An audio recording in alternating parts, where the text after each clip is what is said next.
नमस्ते सम्पूर्ण साथीहरुमा शुभ बिहानी। म चाहिँ मुक्तिनाथबाट प्रत्यक्ष प्रसारण गर्दैछु यहाँहरुलाई।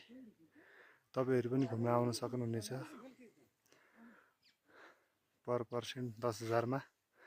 त्यसमा खाना बस्न सबैको सुविधा छ। यहाँहरु आउन सक्नुहुनेछ। पर पर्सन 10,000 मात्र। मैले लिएर आएको केसहरु उहाँहरु एकदम ह्यापी हुनुहुन्छ।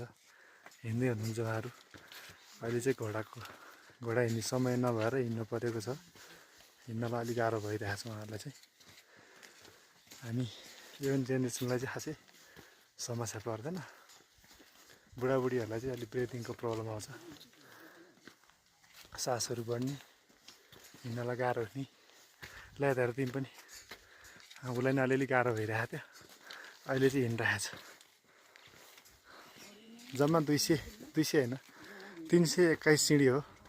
त्यही माथि ठाडो सिडी छैन। तेर्सो सजिलो छ। साइडमा यो बार पनि लगाएको छ। यो समातेर पनि जान सक्नुहुनेछ। यदि तपाईहरु पनि घुम्न आउन चाहनुहुन्छ भने मुक्तिनाथ धाम र जमसोम बजार, मार्फा भिलेज, गलेश्वर धाम, पोखरा अनि त्यसमा बागलुङ कालिका सहित एक्सप्लोर गर्न सक्नुहुनेछ। पर पर्सन 10,000 मात्र। खाना बस्न सुविधा सहित